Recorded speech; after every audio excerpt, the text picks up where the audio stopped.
ये क्या हुआ? ये किस तरह का मामला है? हमारे गांव में 2 दिन से सूरज डूब नहीं रहा और दूसरी तरफ तुम्हारे गांव में 2 दिन से सूरज उग नहीं रहा। और नहीं तो क्या, अरे तुमको क्या बताऊं, मेरी माँ को है रतौंधी, वो रात में देख नहीं सकती। अब यहाँ 2 दिन से मेरी हालत इतनी खराब हो गई है कि मैं क्या ही बताऊं। माँ घर के कोई काम कर नहीं पा रही क्योंकि रात है और रात में माँ को दिखता नहीं है। वही तो, लेकिन सवाल यह है कि ये हुआ कैसे, ये बताओ। मतलब ऐसा किसने किया? ऐसी घटना तो भैया मैंने पहले कभी ना देखी। कभी ऐसा होता हुआ सुना है क्या? बताओ। हमारे गांव में दिन और तुम्हारे गांव में रात हैं। वही तो, मुझे तो लगता है कि मैं तुम्हारे गांव आ जाऊं। 2 दिन से सूरज की किरण नहीं देख पाया। ऐसा लगता है कि अंधेरे का साम्राज्य आ गया है।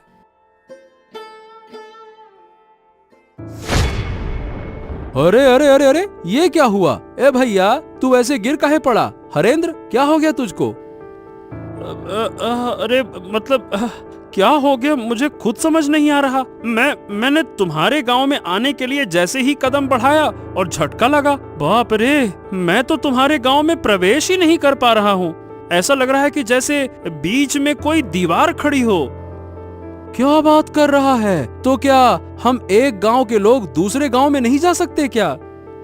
वही तो भैया, लग तो ऐसा ही रहा है। लगता है कि इन दोनों गांव के बीच में कोई अदृश्य कांच की दीवार खड़ी हो गई है।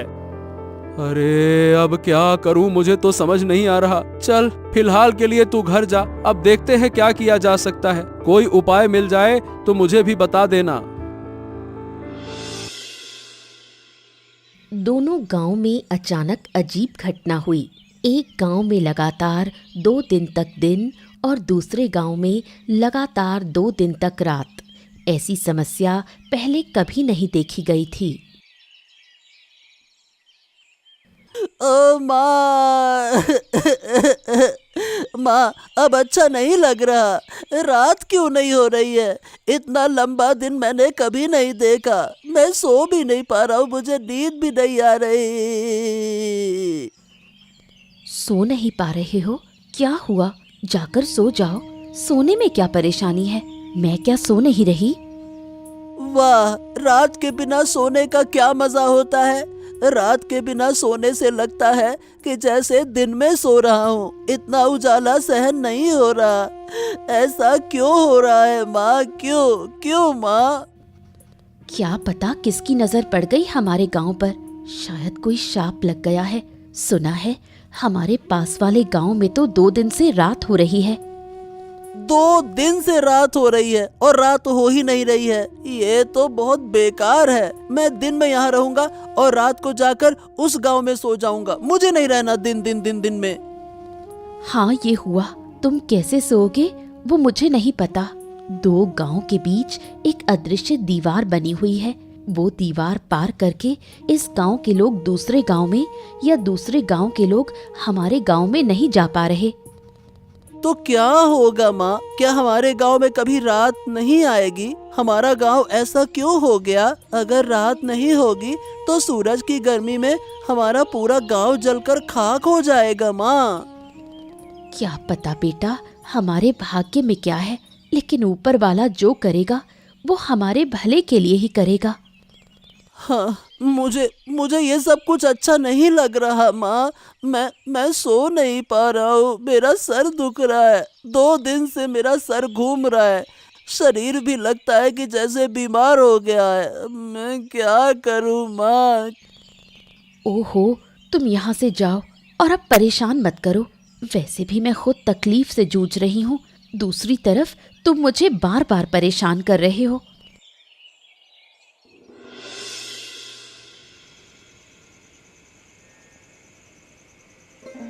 रात के गांव में हरेंद्र की माँ शांता बूढ़ी रहती है, जिसे रात को दिखाई नहीं देता। इस वजह से अब जब गांव में रात हो गई है तो शांता बूढ़ी काफी मुश्किल में पड़ गई है। हरेंद्र, ओ हरेंद्र, कहाँ गए तुम? यहाँ आओ, मुझे बाहर ले जाओ। मुझे कुछ भी नजर नहीं आ रहा। अरे बस बस बस बस, आ गया माँ, आ गया। और कितना पुकारोगी? अरे तुम्हारी तकलीफों ने मुझे बेहाल कर दिया है। 2 दिन से तुम मुझे एक पल भी शांति से बैठने नहीं दे रही हो। हरेंद्र हरेंद्र हरेंद्र, कहाँ है, जल्दी आ जल्दी आ। अरे मुझे भी तो बैठने दो। क्या तुम मुझे बोझ समझने लगे हो क्योंकि मैं बूढ़ी हो गई हूँ? जब मैं स्वस्थ थी तब तुमने मुझे पाल पोस कर बड़ा किया, अब तुम मुझे बोझ समझने लगे। हो, यही तो तुम्हारा तरीका है। दिन रात बस एक ही बात बोलती रहती हो, बोझ हो गई हूँ, बोझ हो गई हूँ। अरे तुम देख नहीं सकती हो तो चुपचाप बैठो तो सही। तुमको बैठना है नहीं, इधर उधर भटकना है। हाँ, अब ये बताओ तुम्हें बाहर जाने की क्या जरूरत है? देखो तो सही, पूरा गांव किसी न किसी समस्या में घिरा हुआ है और तुमको बाहर जाना है। क्या तुम्हें अकेले को समस्या है, गांव के और लोग नहीं? तुम्हें क्यों इतनी तकलीफ हो रही है? ऐसा है अम्मा कि मेरी तरह किसी के पास ये रतौंधी वाली माँ नहीं है जिसे लेकर वो परेशान हो। नहीं तो कोई काम तुम्हारे लिए अब नहीं है। घर के सारे काम मुझे करने पड़ते हैं और तुम्हारी देखभाल भी तो मुझे ही करनी पड़ती है। बस बस, मेरी और देखभाल करने की जरूरत नहीं। जिस दिन मर जाऊंगी उस दिन तुम समझ पाओगे। तुम लोग बड़े होकर शायद बूढ़ी माँ को ऐसी हालत में छोड़ देते हो। ओहो, बस बस बस बस बस, अब ऐसी बातें मत करो। चलो बताओ कहाँ जाना चाहती हो, मैं तुम्हें लेकर चलता हूँ। फिर खाना भी बनाना है, तुम्हें खाना देना होगा, फिर बर्तन साफ करने हैं, तुम्हारा बिस्तर लगाना है, बहुत सारा काम है। चलो जल्दी बताओ कहाँ जाना है। दूसरी ओर दिन और रात वाले दोनों गांव के बीच ही एक बुढ़िया का घर है। बुढ़िया और साधु के बीच काफी बातचीत है। क्या काम किया आपने? आपका तो जवाब ही नहीं। मुझे तो विश्वास ही नहीं था कि आप ऐसा बड़ा काम कर पाएंगे। मैंने पहले कहा था कि मेरी शक्ति पर संदेह मत करना। मेरी शक्ति के बारे में किसी को अंदाजा भी नहीं है। पहले जितना संदेह था अब वो भी खत्म। एक गांव में लगातार दिन और दूसरे गांव में लगातार रात कर देना बड़े बड़े साधु भी ऐसा नहीं कर पाते। तो बताइए, क्या आप खुश हैं? अगर खुश हैं तो अब मेरी फीस मुझे दे दीजिए। मैंने यूं ही रिस्क लेकर ये बड़ा काम नहीं किया। अरे, आपके पैसों को लेकर मैं भाग थोड़ी ना जाऊंगी। मुझे तो बहुत मजा आ रहा है। दोनों गांव के लोग कैसे बेहाल हो गए हैं। मैं आपको जरूर पैसे दूंगी, साथ में इनाम भी दूंगी। आपने मुझे खुश कर दिया। फिर और क्या कहना है? किस्मत अच्छी रही कि आप मिली, तभी तो मुझे ऐसा काम करने का अवसर मिला, वरना यूं ही किसी काम से लाभ नहीं होता। ये सब मैंने सोचा था। मैं चाहती थी इन दोनों गांव को सबक सिखाऊं। अब आपके जरिए मैंने अच्छे से सबक सिखा दिया। अब देखिए धीरे धीरे क्या होगा। दोनों गांव तबाह हो जाएंगे। दिन के बिना रात नहीं बन सकती।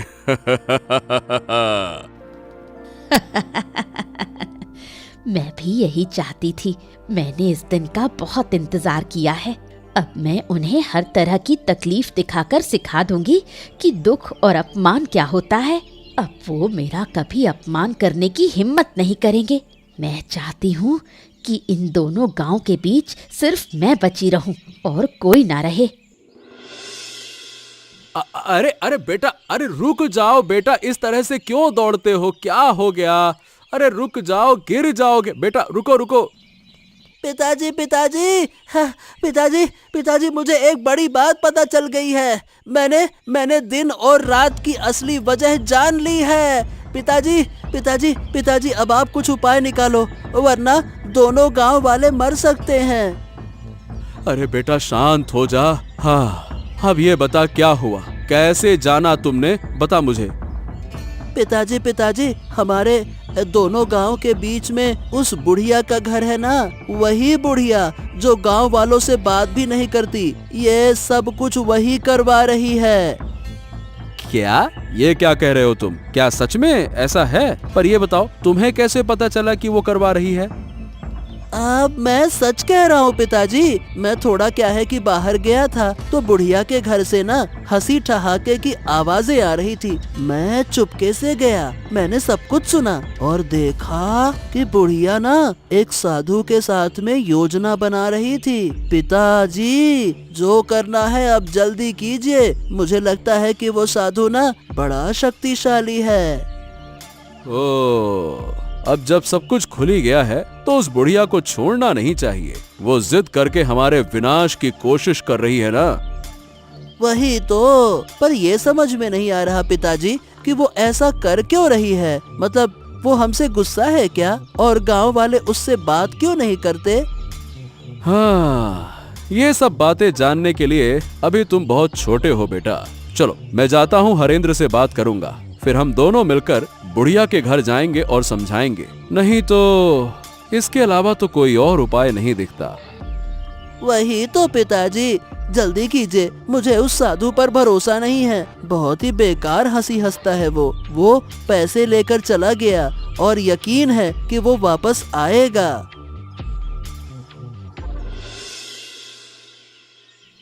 कैलाश और हरेंद्र जब बुढ़िया से सच्चाई पूछते हैं तो बुढ़िया सीधे इनकार कर देती है।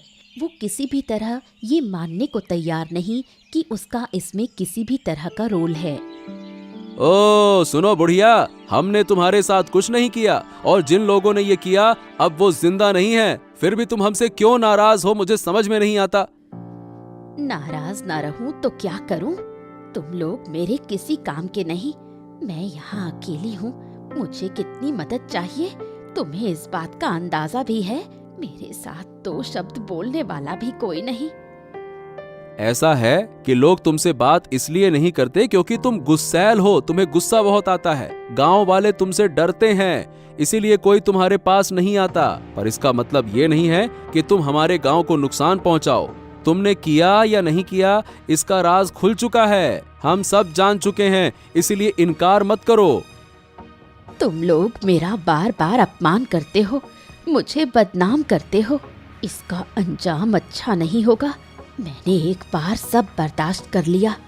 अगर ये सब मेरे साथ दोबारा हुआ तो ऐसा मत सोचना कि मैं तुम लोगों पर रहम कर लूंगी। अरे बुढ़िया, तुम बेकार में गुस्सा कर रही हो। हम तर्क करने नहीं आए हैं, हम शांति पूर्वक प्रेम पूर्वक बातें करने आए हैं। देखो, एक बार गांव की हालत तो देखो। एक गांव में सूरज उग नहीं रहा और दूसरे गांव में सूरज डूब नहीं रहा। ऐसे हालात पहले कभी किसी ने देखे हैं क्या? बताओ। अचरज की बात क्या है? तुम बार बार वही बातें क्यों कर रहे हो? क्या हुआ नहीं हुआ मैं वो देख ही रही हूँ।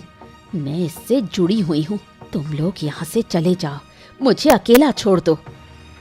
तुम अकेली क्यों रहोगी? अरे भाई, लोगों का डरना इसलिए है तुमसे क्योंकि वो तुम्हें जानते नहीं हैं। पर इसका मतलब ये तो नहीं ना कि हम तुम्हारे शत्रु हो गए, हम तुमसे अलग हो गए। मैं अब और कुछ नहीं सुनना चाहती। अगर तुम जाओगे नहीं तो ये डंडा देखा है, इसी से तुम्हें पीट पीट कर लाल कर दूंगी।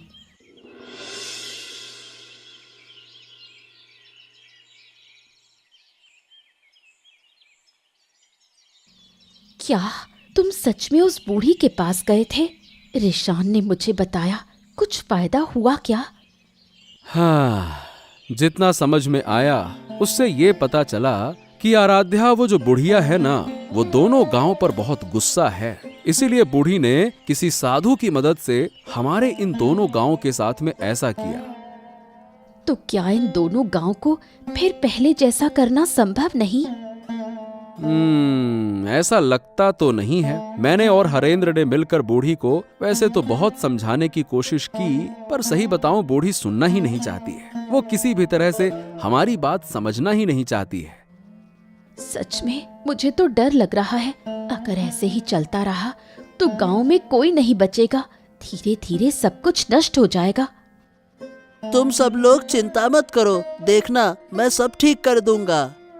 वाह वाह वाह वाह वाह, सुन रही हो इसकी बातें? हम यहाँ इसके पिताजी कुछ कर नहीं पा रहे, उन्होंने हमें लाठी से खदेड़ दिया, अब ये जाकर ठीक करेंगे। क्यों महाशय? तुमने भी ना इस लड़के की बात मान ली है। इसे इन चीजों की क्या समझ? उसने जो कहा वही बहुत है। अरे माँ, मैं यूं ही नहीं कह रहा, मैं सच कह रहा हूँ। मैं सब कुछ ठीक कर दूंगा, तुम लोग देख लेना। उस साधु को मैं जानता हूँ, अगर मैं उसे एक बार पकड़ लूंगा तो उसे नष्ट कर दूंगा। बहुत मारूंगा मैं उसे गुच्छे बना के। अच्छा अच्छा अच्छा अच्छा, समझ गया। लेकिन हाँ, फिर कोई शरारत करने से पहले जरा सोच समझ कर। वैसे भी हमारी मुश्किलों का अंत नहीं है। अब आगे क्या होगा समझ नहीं आता। कहीं तुम्हारी हरकतों से वो बुढ़िया और गुस्सा ना हो जाए। नहीं पिताजी, मैं शरारत परारत नहीं करता। अब मैं बड़ा हो गया हूँ। पर हाँ, आप चिंता मत कीजिए, अब आगे जो होगा अच्छा ही होगा, देख लेना। अब बहुत बातें हो गई, तुम दोनों जाओ और हाथ मुंह धोकर आओ, मैं खाना देती हूँ।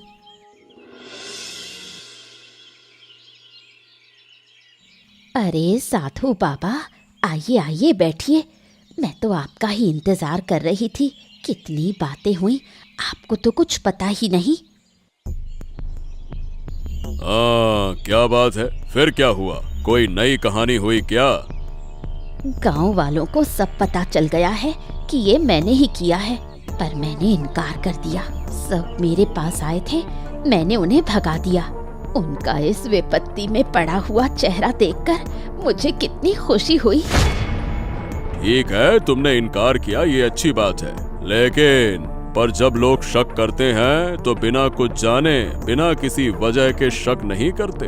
कुल मिला के बात यह है कि किसी तरह से कोई हमारी बातें सुनकर गया है। कौन सुनेगा? मेरे घर के आसपास कोई नहीं आना चाहता। वो मुझे डायन कहते हैं, बोलते हैं मैं काला जादू करती हूँ। धीरे धीरे तुम्हारे मन का सारा दुख दर्द मिट जाएगा, है ना? अरे ये मेरा कमंडल कहाँ गया? अभी तो यहीं रखा था। ओहो, मेरे कमंडल में विशेष जल है, कहाँ चला गया? अरे कहाँ गया? मुझे ढूंढना होगा।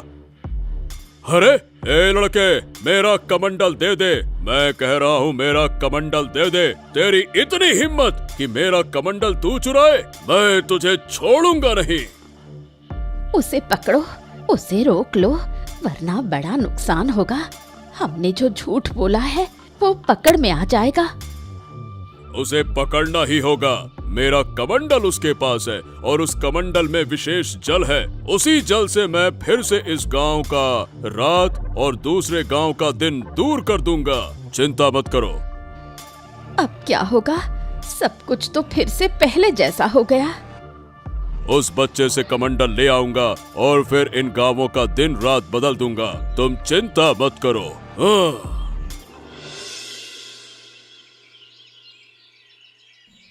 ए लड़के, तेरी इतनी हिम्मत कि तूने मेरा कमंडल छुआ, मैं तुझे श्राप दे सकता हूँ। क्या तू जानता है? मुझे किसी चीज का डर नहीं है। मैंने इन दोनों गांवों को फिर से पहले जैसा कर दिया है। इन दोनों गांवों की दुख चिंता दूर कर दी है मैंने। अरे मूर्ख बच्चे, तू इतना छोटा सा लड़का, पिद्दी सा, तू क्या समस्या दूर कर पाएगा? चल मेरा कमंडल मुझे दे दे। उस कमंडल के पानी से मैं फिर से इस गांव की रात और दूसरे गांव का दिन, ये जो समस्या है इसे दूर कर दूंगा। ला। मैं कभी ऐसा होने नहीं दूंगा। मैं इस कमंडल का पानी फेंक दूंगा, फिर देखता हूँ कि तुम दोबारा से एक गांव में रात और दूसरे गांव में दिन कैसे कर पाते हो। ए लड़के, मुझसे चालाकी मत कर, वरना इसका बहुत बुरा परिणाम भुगतना होगा। बच्चे, बिल्कुल बच्चे जैसे रह, ज्यादा बड़ेपन का ढोंग मत कर, समझा? फिर आप लोग इन दोनों गांवों को इतना नुकसान क्यों पहुंचा रहे हो? आप एक साधु बाबा हो, आप एक साधु महाराज हो, आपको तो गांव वालों की मदद करनी चाहिए ना? बेशक मैं मदद कर रहा हूँ। मैं बूढ़ी की मदद कर रहा हूँ, उसके दुख तकलीफ दूर कर रहा हूँ। ये तुम्हारी समस्या नहीं है और तुम्हारी समझ के बाहर की चीज है। चलो अब लाओ, मेरा कमंडल मुझे वापस करो। नहीं नहीं नहीं नहीं नहीं, मैं नहीं देने वाला। मैंने कह दिया ना, नहीं दूंगा, नहीं दूंगा तो नहीं दूंगा। किसी भी सूरत में तुम्हें ये कमंडल नहीं मिलेगा। ओह, ठीक है, तो अब तू दंड भुगतने के लिए तैयार हो जा, शरारती बच्चे। अरे छोड़ दो मुझे, छोड़ दो, मैं कह रहा हूँ छोड़ दो। अगर मेरे पिता को पता चला तो वो आपको गांव से निकाल देंगे और आप फिर कभी इस गांव में नहीं आ पाएंगे। छोड़ दो मुझे, छोड़ दो। जब पहले मैं तुझे बोल रहा था तो तू तो नौटंकी कर रहा था, अब तू बच कर दिखा। जब अच्छे से बोला था तब तो माना नहीं, तुझे मैं जरूर खत्म कर दूंगा। मेरे साथ शरारत करने आया था ना तू? चल। रिशान को न पाकर कैलाश का परिवार पगला सा हो जाता है। लोग समझते हैं कि इस अनहोनी के पीछे जरूर बुढ़िया का ही हाथ है। बूढ़ी माँ, बूढ़ी माँ, बूढ़ी माँ, हमें बचाओ, हमारी मदद करो बूढ़ी माँ, हम तुमसे हाथ जोड़कर विनती कर रहे हैं बूढ़ी माँ। क्या हुआ? फिर कोई अनहोनी हो गई? मैं किसी की मदद नहीं कर सकती, मैं मदद करने वाली नहीं हूँ। तुम लोग तो मुझे डायन कहते हो, बोलते हो मैं काला जादू करती हूँ। मैं काला जादू करती हूँ, मैं किसी की मदद क्यों करूँ? हमारी मदद करो, दया करो बूढ़ी माँ, दया करो। हमें अपना बेटा नहीं मिल रहा, कहाँ गया हम कुछ नहीं जानते। आप खोज कर बताइए, मुझे पता है कि आप जानती हैं। अब बहुत दुख हुआ ना, पर उस दिन जब मैंने गांव वालों के पास जाकर अपने बच्चे के लिए मदद मांगी थी तो तुम लोग कहाँ थे? तब तुमने मेरी मदद नहीं की। क्यों? मैं गरीब हूँ इसलिए? क्या आप ऐसा क्यों कह रही हैं? मैं सही कह रही हूँ, मेरा बच्चा बीमार था। मैंने सबके पास मदद मांगी, किसी ने मेरी मदद नहीं की। सबने मुझे अपमान करके भगा दिया। आखिर मेरा बच्चा मर गया। क्या मैंने कम दुख पाया? अब वो तो हमें कुछ भी नहीं पता था। आप हमें इतनी बेकार नजरों से क्यों देखती हैं? कृपया करके बताइए ना, मेरा बेटा कहाँ है? मैं अपने बच्चे के बिना नहीं जी पाऊंगा, नहीं जी पाऊंगा। जीऊंगी, जरूर जीऊंगी। तुम लोग सब जियोगे, पर अंदर तक तीव्र पीड़ा के साथ जियोगे, जैसे कि मैं इतने समय से जी रही हूँ, अपने बच्चे की यादों को थामे हुए। अरे कैसी इंसान है आप! एक छोटा बच्चा मेरा नहीं मिल रहा, कोई अनहोनी हो गई तो क्या आप थोड़ी सहानुभूति नहीं दिखा सकती? हर समय दुश्मनी, दुश्मनी, दुश्मनी, क्यों क्यों? उन बातों की मुझे परवाह नहीं। जो तुम्हारे भाग्य में लिखा है वही होगा। मैं किसी की मदद नहीं कर सकती, बिल्कुल नहीं कर सकती। तुम लोग यहाँ से चले जाओ। दोनों गांव की समस्या खत्म करने के लिए बेचारे रिशान को अपनी जान की आहुति देनी पड़ी। साधु ने रिशान की हत्या कर उसकी लाश 2 गांव के बीच में फेंक दी। ये मेरे साथ क्या अनर्थ हो गया? मेरा बच्चा, मेरा लाल, जरूर ये उन्हीं लोगों का काम है। उठ जा रे बेटे, उठ जा बेटे, मेरे बच्चे। हाय हाय, अब मेरा क्या होगा? मेरा गोद का लाल, मेरा नन्हा सा मानिक चला गया, मुझे छोड़कर चला गया। रिशान, तू मुझे छोड़कर कैसे जा सकता है बेटा? बोल बेटा बोल, अब मैं तुझे कभी नहीं डांटूंगा, कभी नहीं। जो कहेगा वही होगा, बस एक बार बोल तो सही बेटा। जिन लोगों ने मेरी गोद से मेरा बच्चा छीन लिया, ऊपर वाला उनका न्याय करेगा। मैं किसी को नहीं छोड़ूंगी, किसी को नहीं बख्शूंगी। शांत हो जाओ, शांत हो जाओ आराध्या। इसका बदला मैं जरूर लूंगा।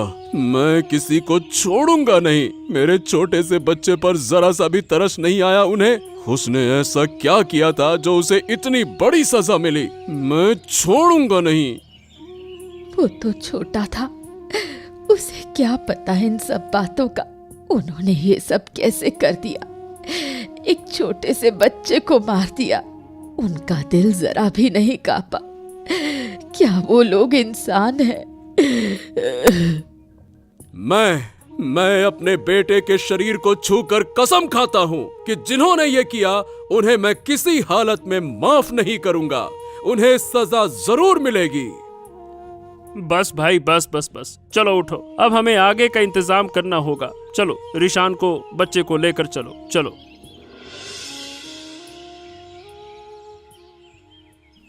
हाँ क्या बूढ़ी, अब तो तुम खुश हो ना?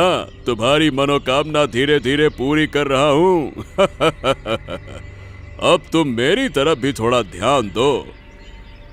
अरे आप चिंता मत कीजिए, आपके सारे पैसे मैं दे दूंगी, कोई दिक्कत नहीं होगी। आप बस इसी तरह मेरा काम करते रहिए। मैं इतनी खुश पहले कभी नहीं हुई। अगर तुम चाहो तो मैं तुम्हें और भी खुश कर सकता हूँ। जरूर चाहती हूँ, मैं चाहती हूँ कि इन दोनों गांव का एक भी बच्चा जिंदा ना बचे, सबकी गोद खाली हो जाए। आज जो लोग रो रहे थे उन्हें देखकर मुझे कैसी पिशाची सी खुशी मिल रही थी, क्या बताऊं। बहुत बढ़िया बहुत बढ़िया। तो तुम पैसों का इंतजाम करो, मैं एक एक करके इन दोनों गांव के सारे बच्चों को मार दूंगा। मैं वादा करता हूँ कि इन गांव में एक भी बच्चा जिंदा नहीं रहेगा। यही तो मैं चाहती हूँ, मैं इसी दिन का इंतजार कर रही थी। बेटे तू ऊपर बैठा देख रहा है ना, देख तेरी माँ तेरी मौत का बदला ले रही है। जो दर्द मुझे हुआ था वही दर्द अब मैं सबको दूंगी। इतनी जल्दी खुश मत हो, हमें धीरे धीरे सब करना होगा। आज से हर रात इन दो गांवों में एक एक बच्चा गायब होगा और मैं उसका बलिदान दूंगा। इससे तुम्हारा भी फायदा होगा और मेरा भी स्वार्थ सिद्ध होगा। कोई दिक्कत नहीं, मैं हर रात तुम्हें बच्चों को पकड़ने में मदद करूंगी। जरूरत पड़ी तो खुद पकड़ कर लाऊंगी। सब मुझे डायन कहते हैं, अब मैं उन्हें दिखाऊंगी असली डायन क्या होती है। तो फिर ठीक है, मैं बलिदान की पूरी व्यवस्था करता हूँ। हर रात एक बच्चे की हत्या करनी होगी, तभी मैं और शक्तिशाली बनूंगा। नहीं, अब ये सब कुछ और नहीं चलेगा। मैंने अपने बेटे को खो दिया है, मैं नहीं चाहता कि किसी और का बच्चा ऐसे मरे। बच्चे को खोने का दर्द मैं अच्छी तरह से जानता हूँ। हाँ लेकिन कैलाश, अब हम करेंगे क्या दादा? वो साधु तो बहुत ताकतवर है, उससे हम लड़ेंगे कैसे? साधु को बाद में देख लेंगे, पहले उस डायन बूढ़ी का कुछ करना होगा। उसका दिमाग खराब हो गया है, बेटे को खोकर पागल हो गई है वो पागल। अच्छा ठीक है, लेकिन हम उसे मार तो नहीं सकते हैं ना? हमने अपने बेटे के शरीर को छूकर कसम खाई है, जिन्होंने ये किया है उन्हें सजा देंगे। उस डायन बूढ़ी से बड़ी सजा और कोई नहीं हो सकती। अच्छा क्यों नहीं मार सकते? जब उसने मेरे बच्चे को नहीं छोड़ा, जब उसे गांव के सभी बच्चों को मारने का मन हो रहा है, तो मैं भी उस विकृत दिमाग की डायन को मार सकता हूँ, बिल्कुल मार सकता हूँ। खून का बदला खून, बिल्कुल। और मैंने तय कर लिया है, बूढ़ी को मैं जिंदा जला दूंगा। उसके लिए यही सजा सही रहेगी। अगर वो जिंदा रही तो कभी नहीं सुधरने वाली। उसका दिमाग पूरी तरह से खराब हो चुका है। ठीक है, मुझे कोई आपत्ति नहीं है, लेकिन गांव के लोग क्या कहेंगे? एक जिंदा इंसान को जलाकर मार देंगे तो क्या ये ठीक रहेगा? वो इंसान नहीं है भाई, वो इंसान हो ही नहीं सकती। वो एक डायन है, डायन। और डायन को जलाने का आदेश खुद भगवान ने दिया है। अगर तुम मेरे साथ रहना चाहते हो तो रहो, नहीं तो मैं अकेले ये काम करूंगा और आज ही मैं उसके घर में आग लगा दूंगा। नहीं नहीं नहीं नहीं, ऐसी बातें क्यों कर रहे हो? मैं तुम्हारे साथ रहूंगा। ये बूढ़ी हमारे गांव के लिए भी बड़ी मुसीबत बन गई है। अब बस बहुत हो गया, चलो जो फैसला लिया है वही करेंगे, चलो। बूढ़ी के घर में आग लगाने से वो जलकर मर गई। उसके मरने के बाद सब लोगों ने मिलकर साधु को सजा देने का निश्चय किया। साधु, ओ साधु, अरे कहाँ है रे तू? आज तेरे पापों का अंत होगा, निकल बाहर। क्या हो गया? सब लोग मेरे आश्रम में क्यों जुटे हो? क्या तुम्हें मेरी शक्ति का अंदाजा नहीं है क्या? अहंकार पतन की जड़ है, ये बात जानते हैं ना आप? मुझे ये बातें सिखाने मत आओ। मैं साधु हूँ, साधु। मेरी शक्ति असीम है। चाहूं तो मैं अभी तुम सबको समाप्त कर दूंगा।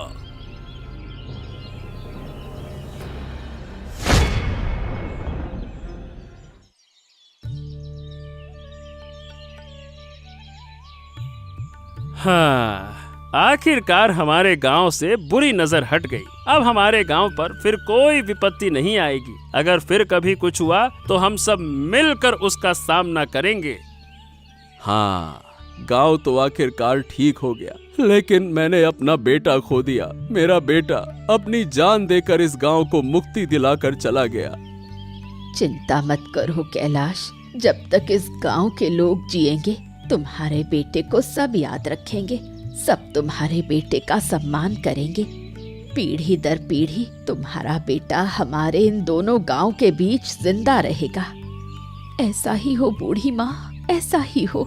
लेकिन अब से हमें ये भी ध्यान रखना होगा कि बूढ़ी के बेटे जैसा कोई और बच्चा किसी बीमारी में आकर मदद ना पाकर मर ना जाए, वरना हर घर में ऐसी डायनें पैदा हो जाएंगी।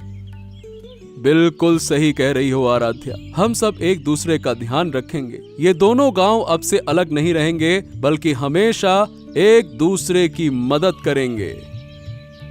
ऐसा ही हो, और मैं अनुरोध करूंगी कि मेरे बेटे के लिए सब लोग प्रार्थना करें, सब मेरे बेटे को याद रखें, सुख शांति से रहें। ऐसे ही मजेदार किस्से देखने के लिए हमारे चैनल को सब्सक्राइब करना ना भूलें।